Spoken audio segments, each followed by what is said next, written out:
Thanks, Rob. That was a really terrific talk. I'm trying to think about exactly how I want to formulate this question because I'm at once persuaded by your argument, but also very skeptical of it. So it goes like this, right? So I really like what you do with free and direct discourse, and I think the reconsideration of what that means and why it's important is completely persuasive. And I like the shift from the political to the population. I think that's the point of your argument. I think that works really well. I'm still processing it, so I don't want to push on that. But the part of the talk I want to push on is the 19th century. So why is this a 19th century phenomenon, right? And so the argument you make is, well, you go to Wallach, and Wallach says there's more characters in 19th century novels.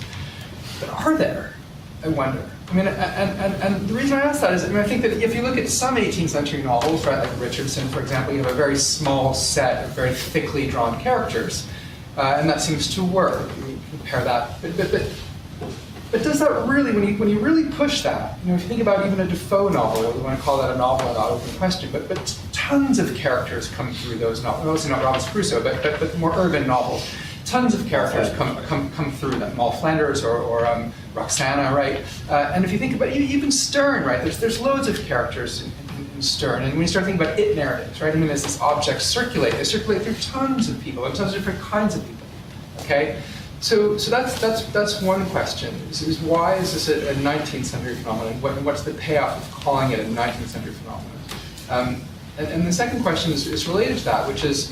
I find it interesting that when you go to articulate what some of the payoff might be formally for your argument and start thinking about the reconsideration of free and direct discourse, you go to Austen, right? Which makes sense. She's a 19th century novelist. And yet she's a 19th century novelist that seems to draw upon a very narrow set of characters. And so the final thing I want to say in relation to this, and I'll leave it with that, is so it seems to me that one of the differences you might draw between the 18th century and the 19th century is that the 18th century gives us lots of what Forster would call flat characters, whereas the 19th century gives us many, many more round characters, right? So you get a 19th century novel and you know these people, even if they're only a peripheral figure.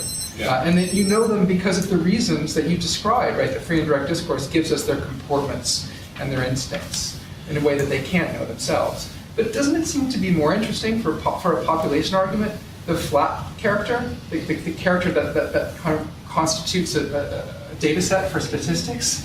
I'll leave it at that. But so the real question is just why 19th century and what's the payoff for that? Yeah, it's a good question, and there's a reason why I chose the 19th century novel. I'll get that in a second. I'm not absolutely committed to that in the sense that I don't feel like that's the central claim I want to rest everything on. But I think that there's something. I don't know that Wallach actually says that 19th century novels have more characters than anything else, even though the quote that I have sort of suggests that. What I think he's trying to get at is that the 19th century novel has lots of characters, and there's an imputed individuality to those, and that it's in a way it's that aspect that I think is right. That they're not allegorical. I mean, they're clearly not allegorical. They're supposed to somehow, in some way, suggest a real individual, even in say Dickens's flat characters, there's just like a limited, knowledge that we would have of them.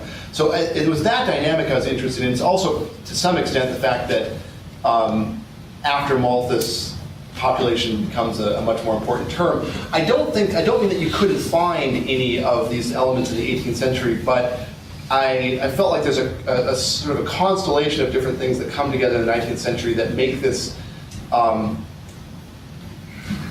easier to perceive or more relevant for 19th century novels, even though I think you could find it before as well. Now, in terms of the flatness, I mean, you're right that there's, like, one of the things that I'm stressing is that the premise of a population model is that each individual is unique, but you're never interested in their uniqueness for the model. I mean, that you can't work with that kind of model, so you have to find some relevant variable that you think, okay, so we know that they're unique, but let's find the thing that we can then map norms across, or by means of. And so, yeah, I mean, the flat characters are equally interesting. I mean, I think that it's so I'm focused on the 19th century novel just because I think that there's a clearer imputation of individuality to the characters than there are in many 18th century novels, but I don't think it would be restricted to that. And I guess maybe the point I'll take from your question is, or the takeaway that I'm left with is that I need to think a bit further about how I want to date this and how important the dating is to it. I'm somehow resisting, and I don't know, I mean, it's more at the level of instinct right now, from trying to say that from its origins, the novel was a population, had a population, a biopolitical vocation. I somehow, that doesn't quite feel right to me, but I'm not sure what part of me is resisting. It's still a little too ambitious to talk about the 19th century novel, but I felt like I don't want to sort of say that the novel is, I feel like the novel can have certain purposes at its origin that then get transfer or change as a biopolitical logic becomes more and more important. But I don't think I've fully thought that out. Just to quickly follow up, I guess, and this isn't a question I don't want to let people talk, but the issue would be then, is population specifically a bigger problem for the 19th century than the 18th? That I feel convinced it is, but that, right, so that's sort of like what the guiding impetus was, that's a huge issue in many different areas for the 19th century. It's important in the 18th century, but it's not as important as in the 19th century. So I think it was the convergence of those two things. And it's probably, again, it doesn't, the danger with this kind of paper is that people will think of counterexamples that are either, like where my claims don't work on a 19th century novel, or where my claims do work on a, I don't know, a 17th century epic or something. But it's right. That's sort of the guiding point. Thomas. So I found also your remarks on indirect discourse, free indirect discourse, particularly interesting. It seems to me also in response to Jonathan's question that perhaps free indirect discourse is not what gives us deep characters, but rather on your reading, what shows us how flatness is constituted. That is, one of the characteristic features on your reading is that characters exhibit unwittingly patterns of reflection and behavior. And we are invited as readers to observe how these patterns constitute themselves and manifest and discharge themselves in various forms of action and speech. So that the free indirect discourse in a way opens a kind of microscopic window on the sort of constitution of surface rather than on something beneath. Now my question is this though, when I looked at the Zola passage, he was channeling in a very peculiar way Dostoevsky. Ressentiment as a kind of as something that fascinates him. It brings back, Crime and Punishment and Raskolnikov's sort of obsessive meditations on his sort of reflections of hate and his desire to somehow do something at long last that's meaningful. Stendhal lurks in the background. And yet, in both in Dostoevsky and in Zola, the ultimate conclusion of the novel, the plot of the novel, is very different. So I think one of the questions that I would ask is isn't it possible that this technique of free indirect discourse is embedded to very different ends in these novels, even if it is fundamentally true in all cases that the characters, by and large, are not actually thereby invested with full self-transparency. Because in Dostoevsky, after all, there's a point where a character like Raskolnikov, there is a break, and he begins to actually see, and so become more aware of this sort of seamless veneer of resentment and a kind of distorted worldview that he has created for himself, whereas in Zola that break never quite comes. You read Thérèse Raquin, there's nothing of the sort. Yeah, so I do want to stress or underscore the point you're making, which is that free indirect discourse is used for a lot of different things. So that's why I want to describe it as well, you could say it's a technique, but I was thinking of it as sort of like almost like a like a screen or a surface through which an individual novelist will try and see what impinges upon a character from the outside, whatever that is. I mean, outside consciousness and feelings. And so it's going to be put to different uses, but certainly one of the things I'm opposed to is someone like, is an account like Moretti's, which is going to go from, Austin to modernism. With the sort of, with actually, so in the quote that I have, what does he say? He says that not much happens as long as Friedrich's style remains confined to Western Europe, and then basically Russian novels come in, they make a slight difference, and then finally we get to the modernists. But I think that kind of account, I mean, Moretti wants to tie all uses of free and direct discourse. He wants to limit them, first of all, to just a few basic types, and then make them all functions of socializing technologies. That's what it does somehow, in each case. And so I'm saying, I don't think that works. I don't think that's a good account of the different uses. There's many different uses. And that if we think of free and direct discourse as a means by which novelists try to intuit forces outside consciousness and feelings, we then begin to see, okay, well, Austin doesn't, has one sense of those things. They're moral concordance, essentially. The law uses a quasi-scientific sense of heredity to try to determine what they are. Dostoevsky a different point, but the point is that it's to rethink of it as a search for forces outside consciousness and feeling is my point. I mean, so yes, I want to underscore the point you're making, actually, but I think it's still compatible with what I'm saying. Ian? Yeah, I find your opening up of free and direct discourse really, really compelling and interesting. I just wondered how important for your argument is free and direct discourse, right? Because I think many historians and critics of the novel, including perhaps Franco Moretti, overrate it, right? It's the only game in town, or it becomes a kind of canonizing norm, right? There are lots of novels who don't use it. I mean, Dickens doesn't use free and direct discourse. Scott doesn't use free and direct discourse, or they use it in very limited kinds of ways. And I take it that it is a technique among many other potential techniques that perform the kind of function that you're pointing at. I wonder if you could say a bit more about that then. Yeah, and that's a great question. And so the impetus for this paper, to some extent, was an earlier paper that I wrote, and some of you have heard it or seen it or read it, I guess, and in which I was looking at Frankenstein exclusively, and was encouraged to think of, how does all of this relate? How does what I'm saying about population and population models and so on relate to novels that aren't Frankenstein, which turns out there's several others that. And so, that's where the impetus came from.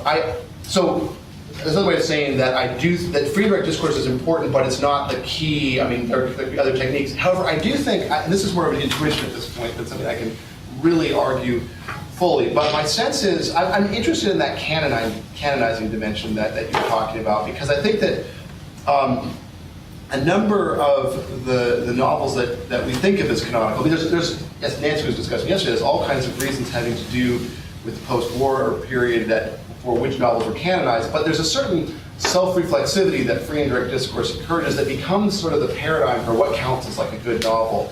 And my sense is that these are novels, what I'd like to do is relate that self-reflexivity that's enabled by free and direct discourse to this sort of market population logic that I'm interested in, and say that those novels that aspire to a synoptic view of both themselves and the field of which they are part, are novels that tend to get canonized more often than others. So it's not my argument. I mean, I would need to look at other techniques, but it's not specific to that. But I think my sense is it'll play an important role in explaining why some novels have been easier candidates for canonization than others. But I've not thought that out. Does that help?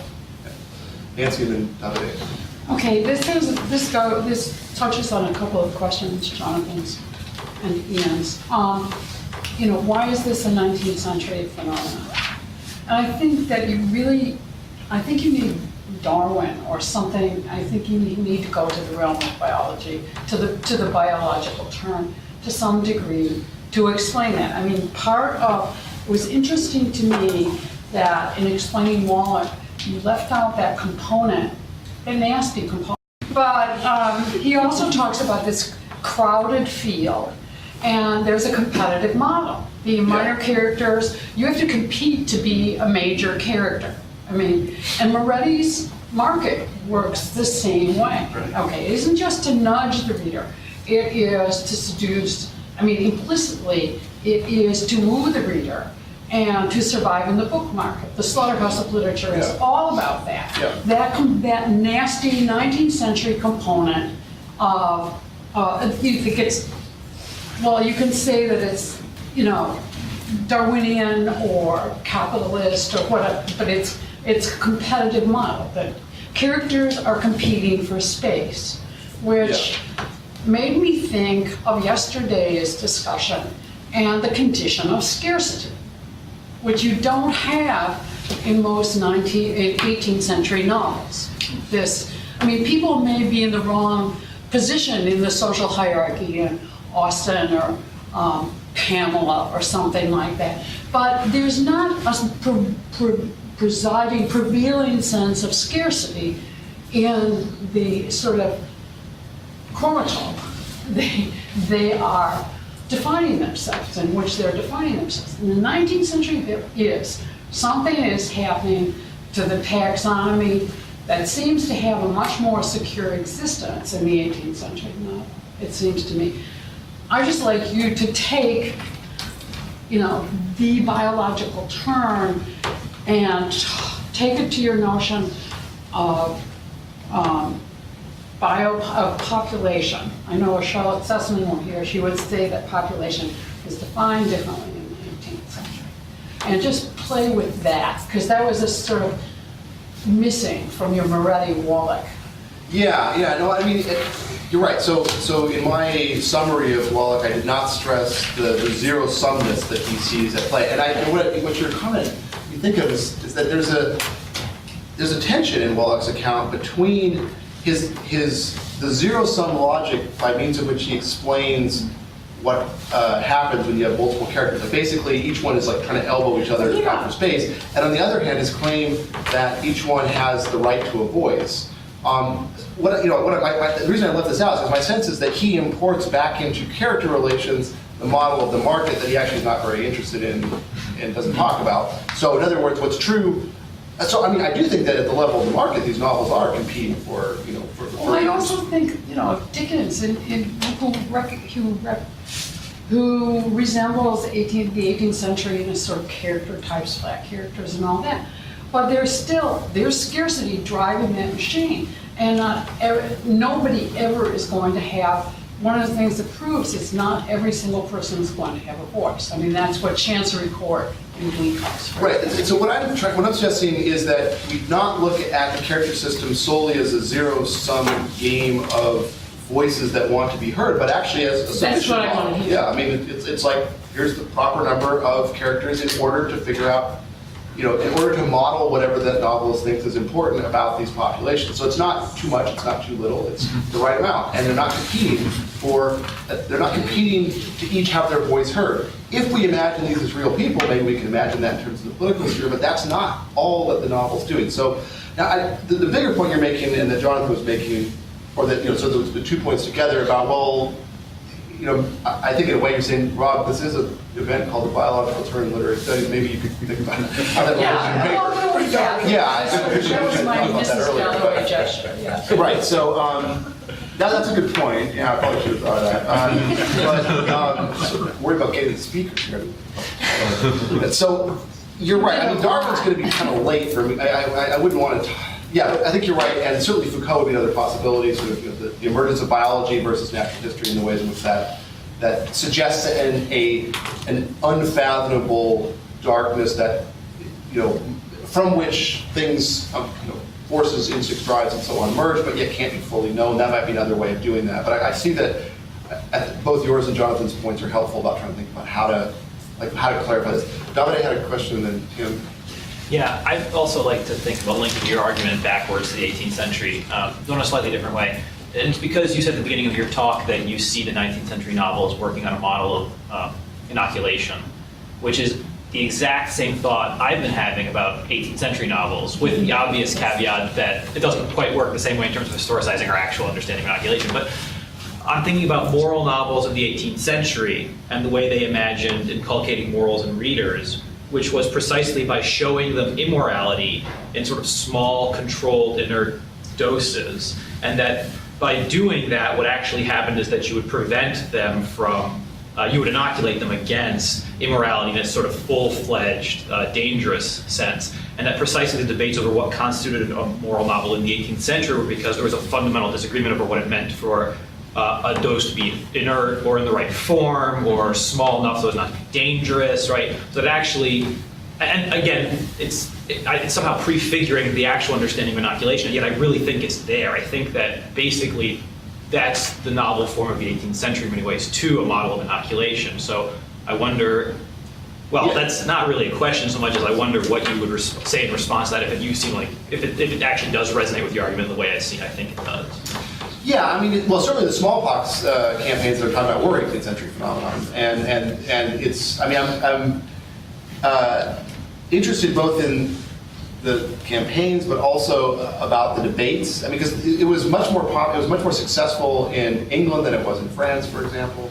But it was in France that there were a number of mathematicians who were interested in actually trying to figure out, okay, what are the relevant variables, and so they would create mathematical models and say, okay, well, you deal with age in this way. So they're actually creating mathematical models of populations. So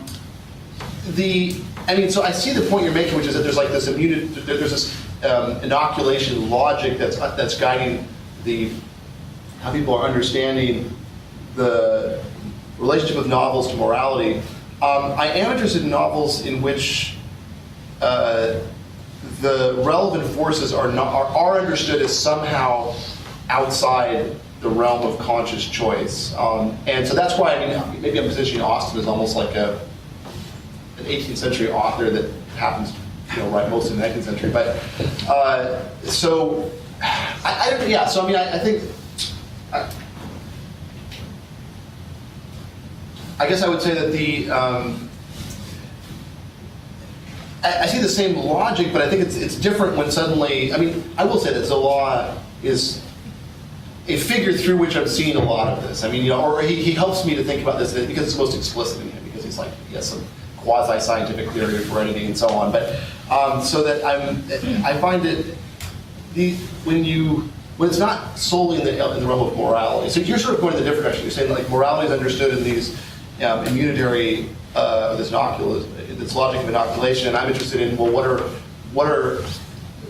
happens to novelists are interested in things that are not in the realm of moral choice or something like that. Okay. So I still think, I think your basic point is, along with Jonathan's and Nancy's, is that, look, this seems to be a little clear why this is a 19th century novel, and I take that. That's sort of my general sense of why that.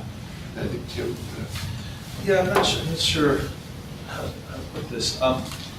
I guess, when going to Foucault and taking out and drawing population, I get. I wonder if not taking along with population territory or security doesn't, if an occasion isn't missed, to sort of think about, in response to what Nancy was saying, that because immediately the question became spatial, right? You're talking about elbow room and the rest of it. So, And that's a big part of biopolitics in the 19th century, the charting the city. So I guess I would wonder is, I don't know, maybe something like, what's the role of a landscape, or what's the role of what's the relation between that population and the territories that they are secure in? And is there a kind of a mission? You say inoculation. Is there a tasking of the novel in the 19th century that concerns securing the population to a particular territory that would be different from previous novels? Or it's just a. You said wheat, and I was really taken by wheat. That it becomes.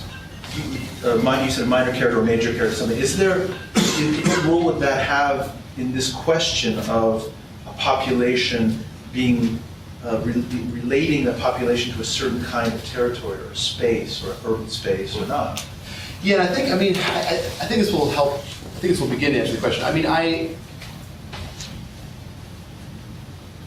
most of the most biopolitical technologies like inoculation campaigns are tied to national polities or city polities and so on, and those tend to be inextricably linked from. I mean, they are inextricably linked from security and territory. I guess I'm seeing the novel as a potentially more expansive form. I mean, that it's not something that has to be that has quite the same concern. So each novel may have, what's the relevant territory of the population? Is it the city? Is it a country? Is it several countries? And they may also have implicit models of accounts of security, but they're not actually. There's a greater potential for. I'm uncomfortable, especially talking to you, making exposed to this notion of sort of a positive on biopolitics, but it's something like that. It's not quite as restrained or restricted to the negative things that we think of as biopolitics to be related to, so that it wouldn't be one answer for anything for the 19th century novel in general. So I'm not going to. The way I wouldn't go is to say the 19th century novel attempts to link population models to the national borders. I just don't think that's true. I think that's wrong, and it's not. You would have to see this as a field of different attempts to determine what the relevant territory and security and population are. But I think your basic point about it should connect those terms at least. Well, can I just respond very briefly, and that's that in the security territory population piece, it's population that gets opposed to the notion of people.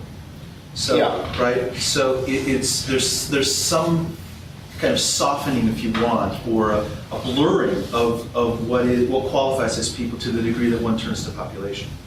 So even if you're inoculating that population, you still wouldn't be able to speak about them in the same way that you would a people.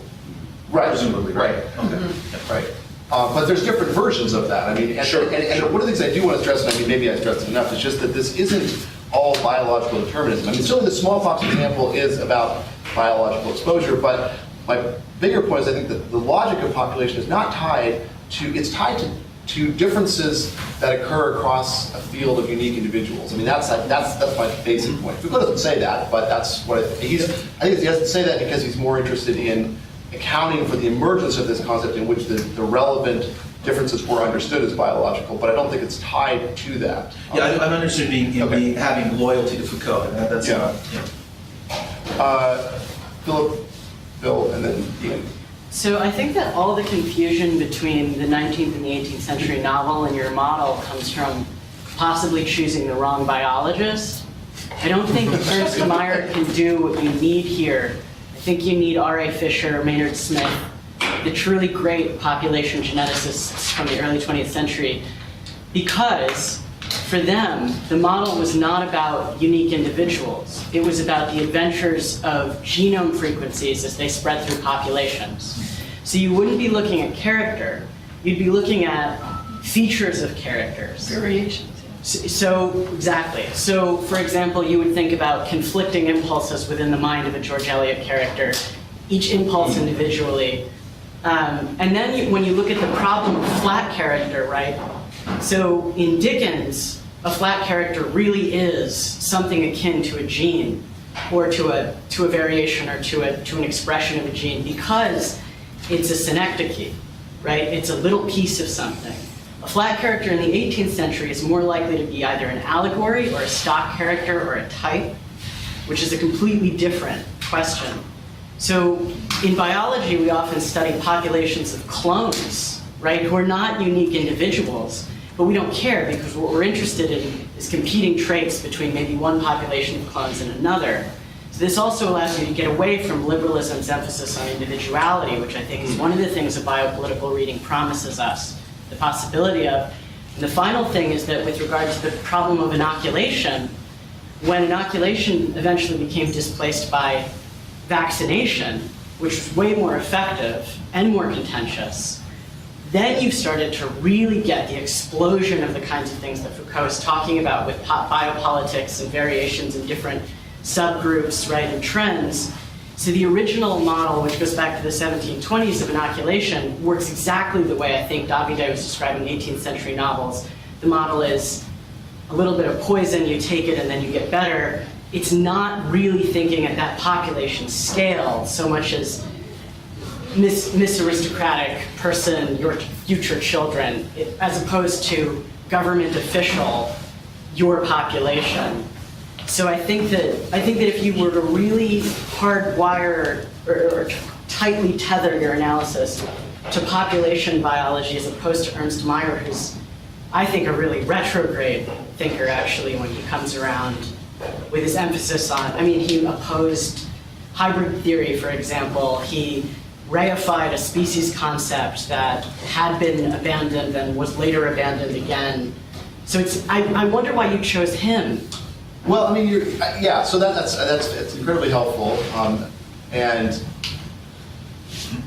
I do want to start out with where I think most people start out with reading novels, which is thinking of characters. So I think that, I mean, I take your point that you don't want to reify these, but I think that Mayr gets me somewhere with respect to that. I mean, Meyer's not I'm not sort of saying like, okay, look, Mayr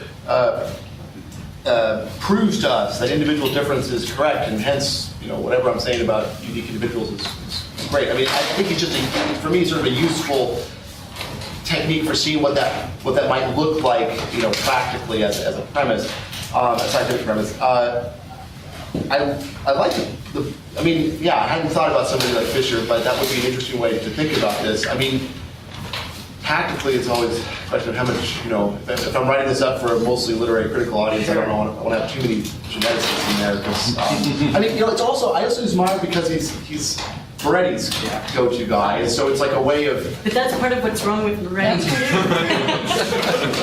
He's such a weird choice. He's like...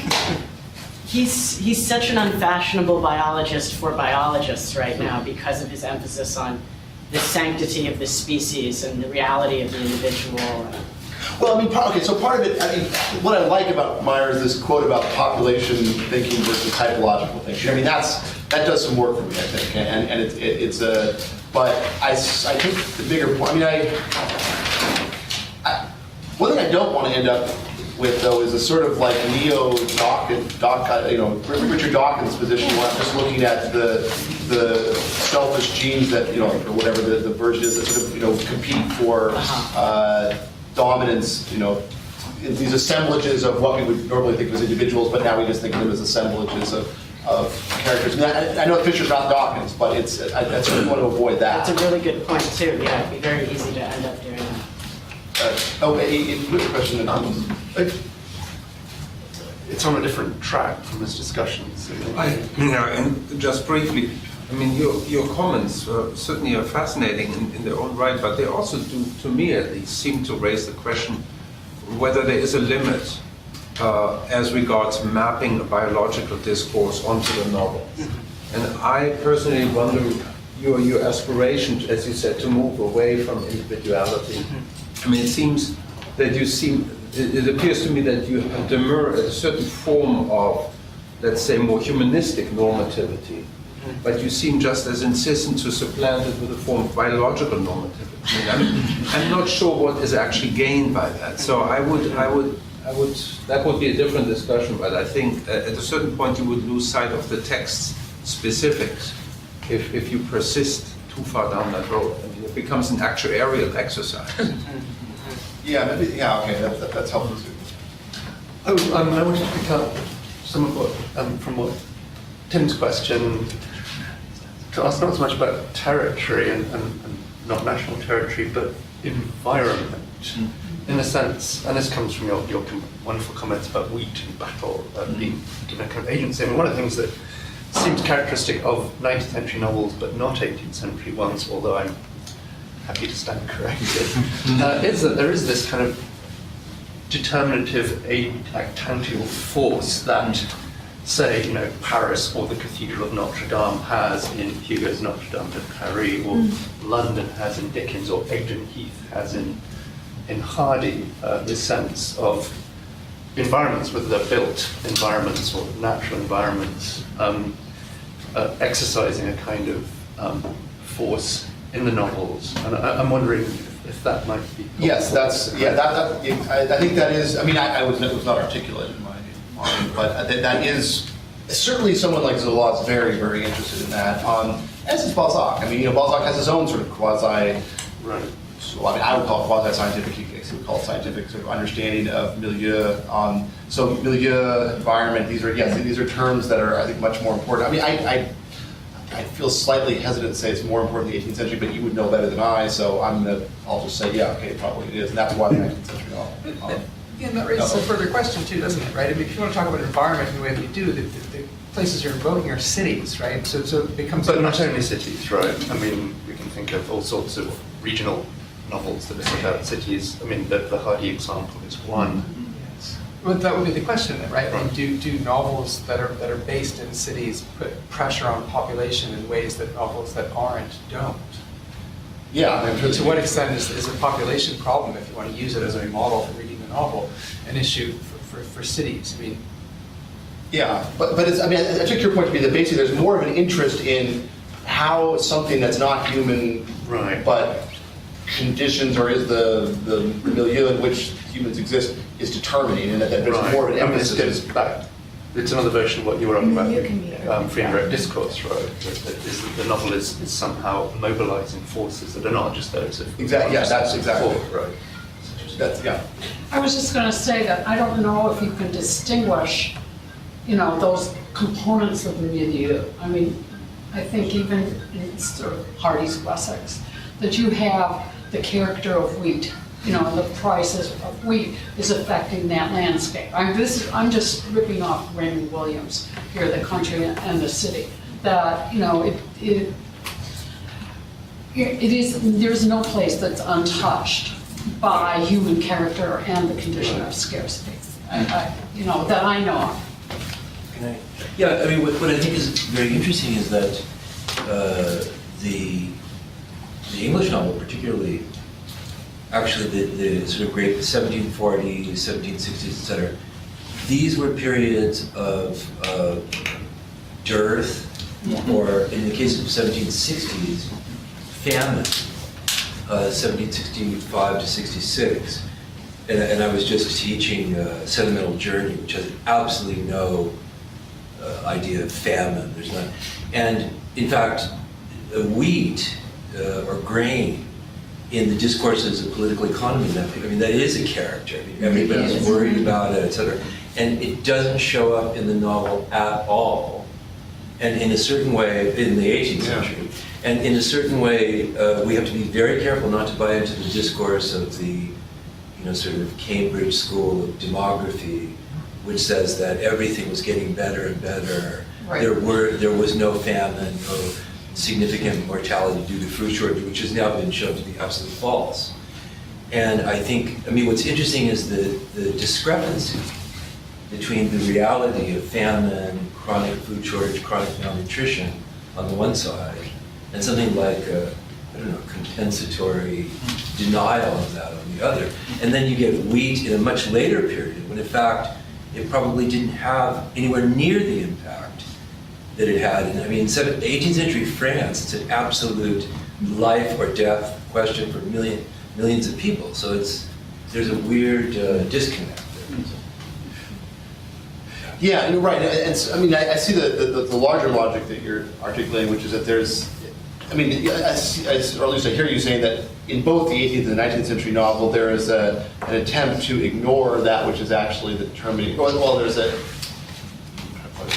in one case there's an attempt to ignore what's actually a determining factor, in another case there's an overemphasis on what's no longer as a determining factor. Or you can talk about it, whereas maybe earlier you couldn't. Yeah, I think that would be one further reason for thinking about, why the 19th century, why I'm focusing on the 19th century novel versus the 18th century novel. Certainly, I guess I'm interested in the increased interest in and attention to those aspects of, say, biological systems like eating food that emerged in the 19th century novel.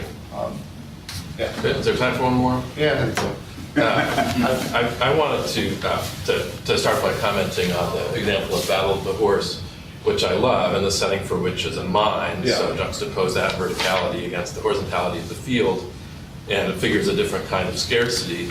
But it works well, I think, to support both your point about character systems and your point about free and direct discourse, because when Battle of the Horse remembers the sun, or thinks he may be, or we think he may think that he's remembering the sun, it's also evolutionary memory. and the mind figures that time dimension of what you call the unfelt force, so that the species being of the horse is acting, which ultimately is what links him to the human population or the broad biological population that I assume that may be in question. So I love that example. It provides a kind of a hinge for that, and undoubtedly for other reasons. The evolutionary memory factor, that time dimension, I think is pretty important. I also think that it feeds into the articulation of new demographic criteria, because this is one of the questions when we contrast the 18th and the 19th century paradigms. What are the demographic criteria that are being used to construct the population?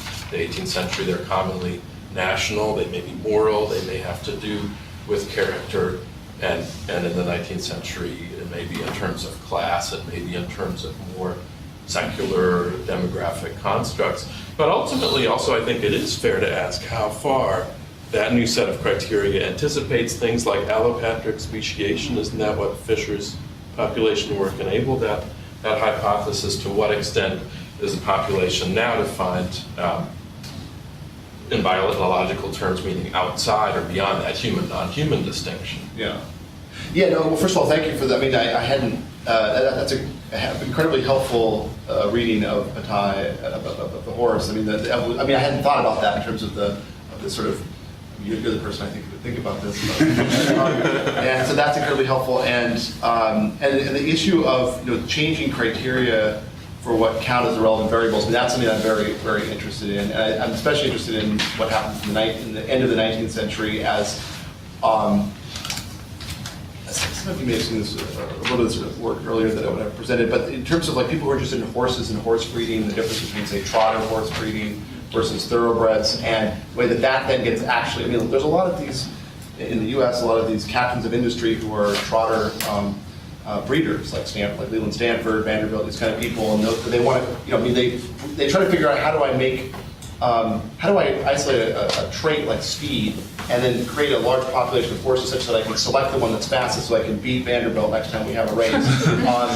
And might this actually be relevant to university populations? So, for example, Leland Stanford called his little horse breeding thing the kindergarten, and thought, well, what I'm doing here with speed, we could probably do with universities too. And hey, I've got a university here called Stanford. And so there's interesting connections between the search for the relevant variables. I mean, speed probably, I'm not sure it's a trait in the same kind of way that other things are, but there's an interesting relationship between animals as a character and as a symbol, these search for variables, the attempt to figure out how to deal with like actually selecting. Leland Stanford is also a eugenicist, who's trying to figure out how do I make the best, like find the best of something. And that's outside the realm of the novel, but I think that bigger point about searching for relevant variables is key, and something that, again, it happens much. I mean, it happens with great force in the 19th century in lots of horrible ways, but that's sort of a larger part of the project. I think we do have to end so people can eat lunch. But